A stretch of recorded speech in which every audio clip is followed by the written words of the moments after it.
Welcome to the CPAC Welcome to the Orange Chat with Report. Andrew Giuliani. All the news Please and views welcome you can Andrew use Giuliani from and around moderator, California CPAC and Orange advisor, County. TruthSocial. I'm at CPAC today. I'm in Texas. I'm not in Orange County. But enjoy today's show. Brenda Lebsack. Watch Tom Steyer light $70 million on fire. Check out our Dub Gavin Newsom series. I'll be back next week with a live update about CPAC and some more stories we've got cooking around Orange County. Bring on the sunshine!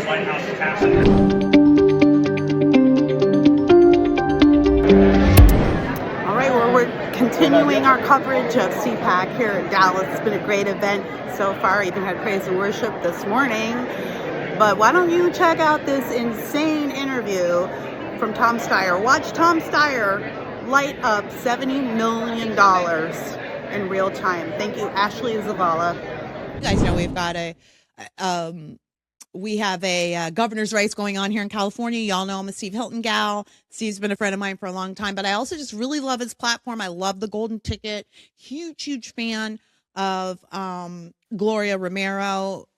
I've known her personally now. I mean, we're not friends or anything, but I guess we're acquaintances. We see each other around because of the golden ticket a lot. And she is lovely.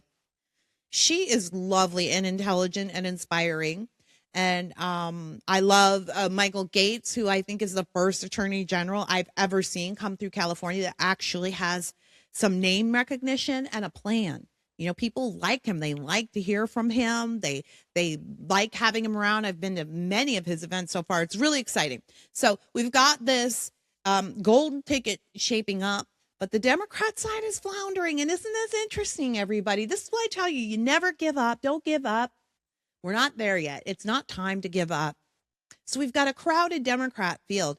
Isn't it interesting? This is why I believe in God, y'all. This is why I believe in God, and he pulls everything. He makes everything work for his kingdom.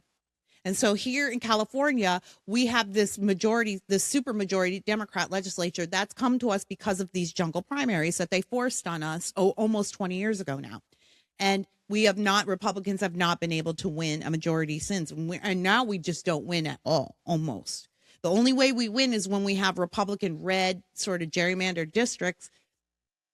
We just went through the Prop 50 battle. So that being said, Tom Steyer, Eric Swalwell, Katie Porter, perhaps Matt Mahan. I really don't think he's actually makes too much sense as a Democrat, and I don't think he has name recognition. They're pushing through to the top, but Tom Steyer is poking through. Okay, you can pull this up now. I'll get to it, I promise.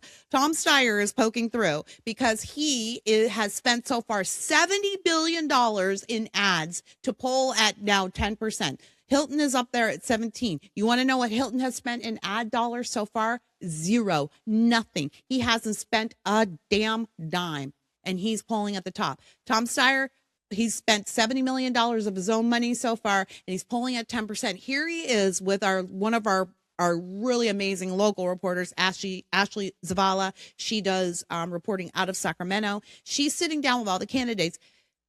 I don't know how Tom Steyer continues his campaign after this, but listen to Tom Steyer. She asked Tom, would you grade Gavin Newsom? Give Gavin Newsom a grade. Tell us how you think he has performed as governor of California. Listen to what he had to say. What grade would you give Governor Gavin Newsom for the last two terms? I don't know. Look, I think, A through F. I don't know. I think that people have come to really appreciate how Gavin has stood up. You won't give us a grade. You won't grade him? No, I haven't followed it closely enough to give him a grade. What grade would you give Governor? What grade? Okay, so I think that at the end of the first season of Orange Report, I'm going to start giving out awards to California journalists who I think are just killing it. And Ashley Zavala is one. Kudos to her for keeping a straight face the whole time. She just acted like she was interviewing a normal, thoughtful person. And what he just told her was the most ridiculous thing you could ever hear coming out of a candidate's mouth, a gubernatorial candidate's mouth, which is, I don't really know what's been going on. I haven't been paying attention. Sir, what? Excuse me? What do you mean, sir? You haven't been paying attention? You're running to replace Gavin Newsom, who has ruined this state. You have nothing to say. We can't. Steve's lucky. If Tom pulls through, Steve's lucky. And I really do. On the one hand, I kind of want Tom to go through. I feel like maybe the Hilton campaign might too, because he is a certified friggin' moron. If I was leading his campaign team, I'd be slitting my wrists right now. I'd be pulling up video of Kamala on The View saying, I can't think of a thing. Nothing comes to mind. The way that lost the election for her, and it wasn't just that one thing. That was just the thing that lost her fans, right? She was never going to win, everybody. It wasn't close. She was never going to win. That was the thing, though, that really solidified her uselessness to a lot of the Democrat base. And I think this is the thing that's going to haunt Tom Steyer, too. And I can bet, I don't have any personal communications with this Team Steve team, just with Steve, but the team, I don't know what they're doing, but I can imagine they're already working this up. And when they do get on the road to the ads, like, they're not going to waste time on ad dollars or waste money on ad dollars right now, because they're still just fighting this primary battle. I do want to put out a call again. I do think it looks like Chad Bianco's actually got some serious stuff going on in there in Riverside County. There's he says he's brought a suit for ballot fraud, and he has produced some evidence of ballot fraud to the DOJ. It's a really big story. You should find that on X. So I would like to encourage Chad actually to drop out of this race and continue on the voter fraud front. And in fact, wouldn't it be amazing if he joined the golden ticket as a Riverside sheriff who is going to be heading up the voter fraud investigations? But I think, Chad, you know you can't win at this point, and I think the people who are funding you can't win, and I do think that there is some undue influence. I don't think the Bianco team knows where this money and this polling is coming from. It's probably looped around in a way that looks like it's coming from friendly channels. I don't believe the Republican polls that show Steve and Chad are neck and neck are real. I don't. Again, this is just my opinion. I don't have any proof. Just my opinion. I don't think they're real. I think they're coming out of the Swalwell campaign because they know the math that Orange County voters, particularly, I was complaining about it, don't seem to know, which is that we don't have the Republican base to split between these two gentlemen and beat a unified Democrat ticket. If they all stay split, good chance. It's March. Primary season is in June. You know how the Democrat machine works. Do you really think we're going to get to June and they're still going to have 8 candidates splitting the field? They'll disappear some people before they'll do that. You know what I'm saying? Like, people disappear for less in the Democrat Party. So they're going to work it out. Just an incredible, what an incredible response. And kudos to Ashley for keeping a straight face. She just acted like a total pro. Just like, I'm getting a normal answer from a normal man. $70 million. And that's what this guy comes up with for $70 million. I haven't really been paying attention. He spent $70 million to tell you, California, he hasn't been paying attention. How's it going to solve the homeless crisis? How's it going to solve the housing crisis? He just admitted he hasn't been paying attention. He doesn't know what laws Gavin Newsom has signed to make the housing crisis what it is. He doesn't know what laws Gavin Newsom has signed to make the homeless crisis what it is. He doesn't even ostensibly know the laws that Gavin Newsom has signed that have helped California. I don't think there are any. But he doesn't know if there are. He doesn't know. He said proudly he was laughing. I think he was laughing out of discomfort, but the smile came off his face just the same. He was laughing at Ashley. I haven't been paying attention. He really thought that was a real answer. Steve Hilton will be lucky if Tom Steyer is the guy that pushes through to face him in the generals. Because this guy is a certified moron. A certified moron. Again, if you're on Tom Steyer's campaign team, ask for a raise. Seriously, ask for a raise. Get as much money out of that man as you can. He's clearly throwing it around willy-nilly. Get as much money as you can and then get out. We're still here at CPAC covering all the events here in Texas. But this week I did an interview with Brenda Lebsack, who is a trustee from Santa Ana Unified. And she had a lot of disturbing things to tell us about the identity support documents that are hiding in our school district and about the gender transition programs that are currently being foisted upon our kids in the California public school system without the knowledge of parents. Brenda has found a lot of secrecy, not only in the California public school system, but in the Orange County public schools, which will be shocking for a lot of parents, especially from South Orange County. You're going to think that maybe we don't have as much to worry about, but Brenda has a lot to say. You definitely need to watch this interview, and then I think you need to share it. Everybody needs to know what's going on. Tell people a little bit about yourself, where you're from, and what you do. Okay, sure. Thanks, Kara. I am a school board member here in Santa Ana Unified School District. I don't speak on behalf of the board, by the way.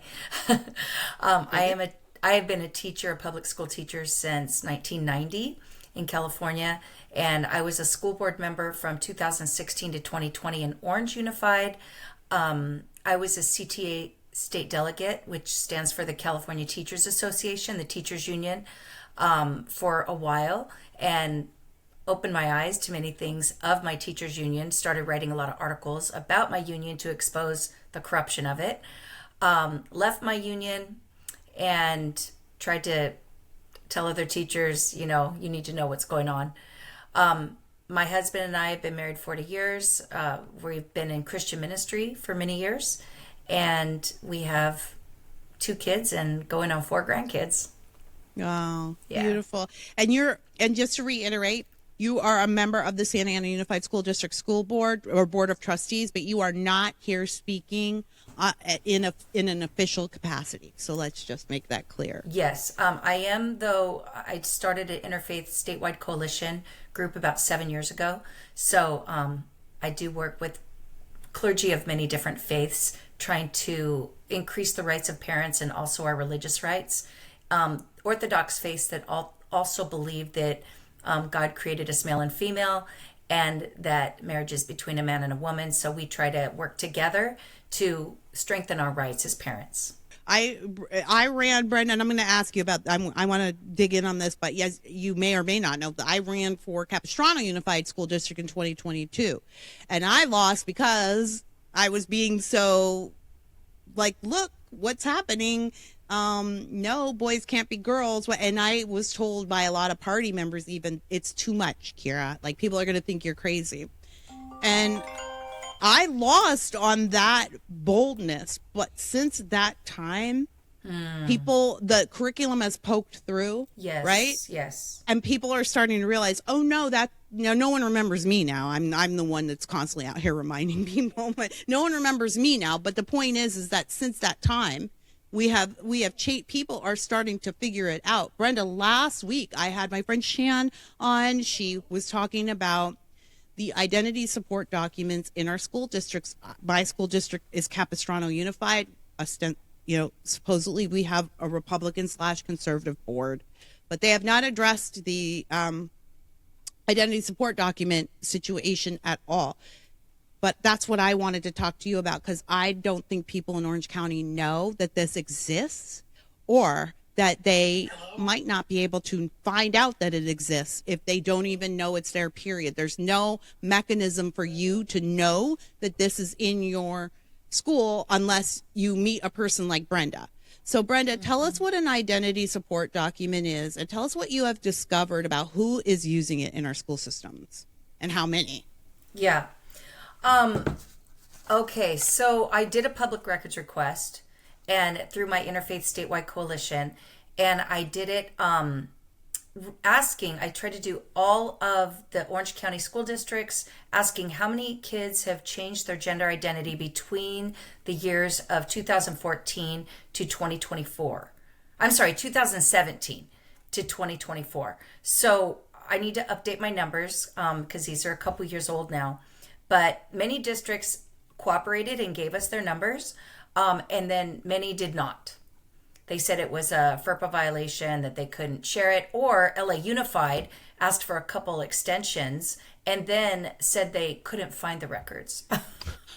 Yeah. Wow. So that was crazy. But do you want me to just read off what I have? Yes. Okay, absolutely.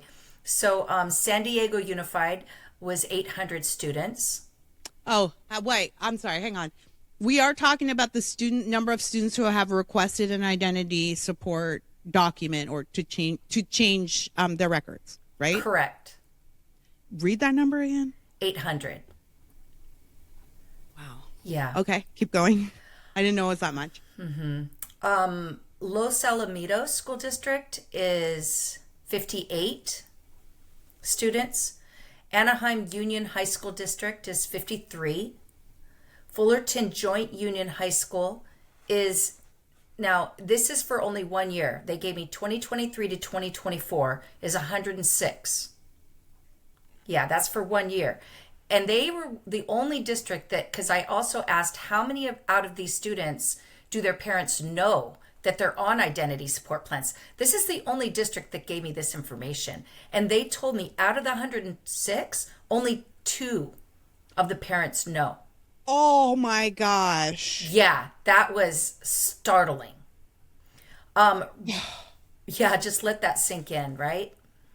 Riverside Unified was 29, and that's for the year only of 2023, 2024. Tustin Unified is 180 students. Anaheim Elementary School District, they would not give me a number, but they did provide how they hid the information from parents. Yeah, really? This is how they do it, and this is what they sent me. First, this is in progression. Number 1, hide the legal name and the child's gender in Aries. Number 2. Okay, I'm going to stop you right Yeah. here because I have a national audience and there's some people who might not know what Aries is. That's your school portal. So that is the official school. Like now, back in the day, you brought your report card home, but now parents can go and log online and they can get direct access to all of their students' records, including grades and stuff like that. That's what Aries is. So what Brenda just told you is the first step for Anaheim School District is to make sure that parents can't see the change in Aries, the official school portal that you as a parent look at. Correct. And then number 2, change and hide and show the legal name. Show the legal name, but hide the child's choice of name and pronouns. Put the preferred name in the preferred name field. Notify DES to change the name on the digital curriculum. I don't know what DES is, but digital curriculum, meaning that, we have a lot of kids that use math programs, right, reading programs. So they're literally changing all that information also on those Chromebook programs. Change the information in the Active Directory and Google. Verify the auto changes in RenLearn, Clever, My Math Discovery, Safari, Montage. Those are all like academic platforms. So it's a full identity change. Yes. Then it says check the RCM to ensure name and auto comment pronoun is correct. Let the lunch staff system know. Wow. Uh-huh. Wow. Listen to what Brenda is saying, everybody. This is the lengths they go to. Do they go to this length to teach your kid math or the Constitution? No. Do they go to this length to make sure your kid can read? In LAUSD, 17%. Only 17% of black kids can read at grade level who came out of LAUSD. Do you think they spend this much time trying to manufacture their lessons as they do, trying to manufacture how to hide your child's sexuality? Yes. From you and the records? Brenda, this is evil. There is no other word for it. It's evil. How can you justify this? Please, liberals, if you're watching, please go to the comments and justify this. Yeah, I agree. Upload the new photo in Follett. Upload the new photo in Aries. And All then this stuff happening train the without viewing. staff. Train the And then staff. train the staff. Yeah. Oh my goodness. Wow. That is seriously, I know that this thing is here, Brenda. I obviously, I didn't know just the absolute depths of rot. Well, okay, what other school districts do you have there, girl? Keep on my mind. Yeah, Moreno Valley 19, Capistrano Unified 194 students. Hang on, that's my district, so I want to make sure, and we have a conservative school board, so I want to make sure everybody knows this. 100, what was that number, 195? 194.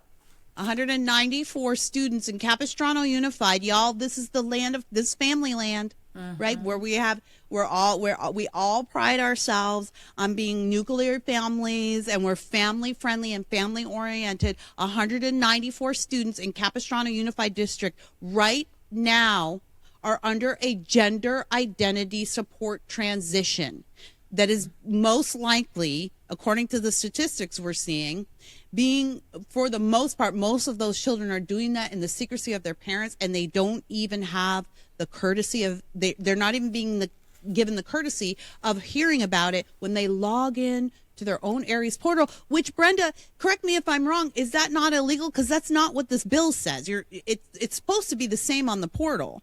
Like, to get a portal records change is something you got to go to the state for. Am I right? Or I'm just pulling that out of? I don't know. I mean, we have a lot of case law now that has recently come out because of the Supreme Court. We have Marabelli versus Bonta. So things are shifting right now. Okay, we can talk about that in a little bit. But Capistrano, I want to bring up something about Capistrano because there's something about this district that I didn't see in any other district. They provided this information, which I was quite shocked. One of these, because I also asked for grade levels. Okay, not all districts gave me grade levels or ages, but this one had a 3-year-old on a identity support plan who had special needs, who was on an IEP. Okay, let's back up because that one's going on the internet. In Capistrano Unified School District in South Orange County, which is one of the most conservative areas of California, really, there is a 3-year-old who's on a transition. Basically, this is a transition program, a secret transition program for the school. 3 years old, Brenda. Yes, which tells me in Capital Unified, which tells me that was the parents doing. Yeah, this is a child that either has autism or Down syndrome, because this child is on an individual education plan for special education as a 3-year-old. So that tells me this child has some severe disabilities, probably cognitive. And this is a parent's doing. This is, I mean, there's no more words to use than evil. I don't think there are other words. I'm a writer and I can't think of other words. Yeah, it should be considered child abuse. It's child abuse, and not only is it child abuse, and not only is it vile, but it's being encouraged by a public school system that is supposedly there to protect and educate your child. Yeah. And I mean, I don't even know if the school board members know about this yet. Well, they do now. Well, yeah, they probably do now. They do now. There's a lot they don't know. Unfortunately, or they seem to tell us they don't know, unfortunately, but they'll see this. A lot of times they're being duped by their own school district cabinet or by the California School Board Association, who are feeding them information. Because I know when I was a school board member in Orange in 2018, I just felt like the California School Board Association was not giving us correct information. So I'm like, how can we represent our constituents, and how can we make informed decisions when we are not getting correct information? And so I felt like I had to challenge them, and I had to do a deep dive to do my own research to find out this information I needed. That's what I would expect from my school board representatives. I felt like when I was running, I thought that was the job. I come to find out that's not the how people look at the job. But I think that is, yes, because that is one thing that I've seen in my own district since we've elected a Republican board, which we were very happy about. But then when I see where the decisions are coming from, I was telling my friend the other day, I don't think this is them. I think there's something like coming down from the top. And for some reason, they've decided to believe it after 6 years of going through COVID and everybody getting red pilled and black pilled and like, we can't trust the government, and this is why you ran. And then we're just trusting there was a statement that came out recently that was, we're having trouble with a TPUSA club is getting assaulted in one of our schools in Orange County, and the district. Yeah. Like which one? At Capo Valley High School. Wow. Yeah, it's been going on for weeks now. I think they filed a police report. We covered it here on the Orange Report. But somebody walked by the classroom and threw something at a teacher's neck and told her she just got Charlie Kirked. And when we went to the school district's response was, here is the California School Board Association's rules on like bullying, and we are anti-bullying. And I just realized like they're not going to take care of this because they're getting all of their cues from CSBA. And that made me think differently about my own board members. I thought maybe they were more traitorous, but now I'm thinking that they're just incurious. They're just sort of taking whatever explanations are coming from on high. After I hear you talk about it. Very well could be. Yeah, and let me see. You want me to keep going? Please do. Well, there were a lot of districts that refused to give me numbers. Okay, Isn't that interesting? Yeah, isn't that interesting? And this is a public school. Yeah, I can tell you which ones. Yeah. That's helpful too. Huntington Beach Union would not. Westminster School District, no. Laguna Beach School District, no. Long Beach, no. Brea Olinda, no. Fresno, no. Placentia Yorba Linda, they did not give me numbers, but they did provide samples of their gender support plans. Okay. So I have those. And I also have on my website the gender support plans used by Santa Ana Unified. So they can see that. And tell people your website, Brenda. I have two. I have brenda4kids.com with the number 4, brenda4kids.com. And then I have interfaith4kids.com with the number 4. Go to brenda4kids.com. There's actually no one in California, in my opinion, who's more educated on this topic than Brenda Lebsack. And she has been doing this work for over a decade. And Brenda, talk just a little bit about staying the course, about being relentless, even in the face of defeat, because now you're going on again, like a decade. You send me so much stuff all the time. Like you're always working. You're never not working for you. So much so you ran for school board just to make a point. Like I even ran for president of my local union. I love it. But there are a lot of people, like, I'll be honest with you, Brenda, and people on this show know it because I talk about it a lot, but I was so devastated to lose in 2022 because I was really fighting for my kids. They were still in school, and it was brutal. Like, the unions had some thugs on me, like, 24/7, and it really got dangerous. And it didn't help that I was part of the media complex, too. So it was added heat. Mm-hmm. But I thought, like, no, I'm going to win because I'm, like, facing all this stuff and I'm going to win. And then I didn't win, and I was so devastated. And then I thought, you know what? I don't get it. I don't think, like, if we can't do this in Orange County, then I don't get it. And I don't know if is it worth it to be? I've been screaming about this since 2013. In 2013, I was going on every radio show with the sex lessons from kindergarten. Here's a lesson on masturbation. It's going into your kindergarten's classroom, and no one believed it. I was so upset, Brenda, and I thought, nah, what's the point? But now you start to see, like, people are starting to pay attention. People are starting to find the work people like you, Brenda, have been doing for all these years, and it's starting to bubble up into the national conversation. But if you hadn't been doing your work when no one was listening, that stuff wouldn't be here now to look back on and go, oh my gosh, it's been going on for a long time. Talk to us a little bit about what it means to stay fighting even when you've been and you've been very hated, by the way. Like, yeah. Brenda is not, there's a lot of enemies out there for Brenda Lebsack, for sure. Yeah. Right where she works. Yeah. Well, thank you, Kira, for those kind words, by the way. And I'm sorry to be distracted, but my husband keeps trying to call me and I'm getting worried. And this is live. Oh, I don't know what to do. Why don't you can you text him back? I'm going to try to do that. Yeah, yes. why don't you text him back while I talk? I you don't text want you to just be, say, think is it an I'm being emergency? rude. No, is someone dead? Like let's make sure that it's not that. But if he's calling constantly, it might be that, and then we can let you go. But but please just text him, and I'll talk more about why I think it's important for you to stay in the battle no matter what. Like it's going to always feel like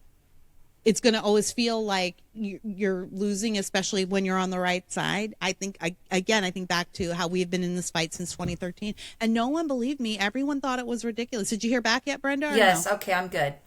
Okay. He's safe. Yes. Everything's fine. Sorry. Okay, good. No apologies. No, I always tell people also, I do this show from home. I do it from my home studio, and life goes on in the background. Like, let's not pretend that there's not life going on. We still have to talk about things. No apologies necessary. Part of it is my daughter is expecting a baby, and so we're just like on pins and needles. So I wasn't sure if that was it. Oh, of course, Brenda. Oh my gosh. Well, thank you for being so patient and kind. And when that was coming through, I have baby fever now. One of my good friends just had a baby, and I got to hold him for an hour, and it's like, oh, could I do it again? I'm only 51. I can. Anyway, congratulations to you, Brenda, and I'm glad. So continue to talk about what it means to stay in the battle, even when it looks like you're losing the battle and you're never going to win. That's a good point. Prayer, I am always praying and asking the Lord, what do you want me to do? And I'm just trying to get clear direction all the time, because the way I see it is, it's the David and Goliath thing. And it's like, Lord, I am a person of faith. And there's a scripture the Lord gave me a while back, and it was Romans 12:21. And this was years ago, and I really hold on to it. And it says, don't be overcome with evil, but overcome evil with good. And so even though I feel like I'm on the defense a lot of times, I do believe we are starting to turn a corner to get on the offense. I get encouraged by these Supreme Court wins. The Mahmoud versus Taylor is a big win. The Marabelli versus Bonta is a win. But the Mahmoud versus Taylor, in case anybody isn't familiar, because it was only passed this last summer, was basically saying that parents do have the right to be notified and to opt out of curriculum that is teaching things that go against their religious beliefs, such as, LGBT. And the LGBT curriculum, a lot of people think it's just about gay and transgender, but please, it's so far beyond that. I mean, it is the definition of gender identity in the state of California is that you can be either male, female, both genders, neither gender, transgender, or something in between. What is that? I mean, it could be anything.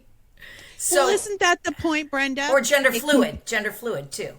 It can be that. I feel like that's the point. It can be anything. There's no rules. There's no boundaries. There are no, and what is the worst thing for a child? No rules, no boundaries. Once you set up their mind to refuse boundaries, to refuse rules, you strip away their ability to think critically about anything.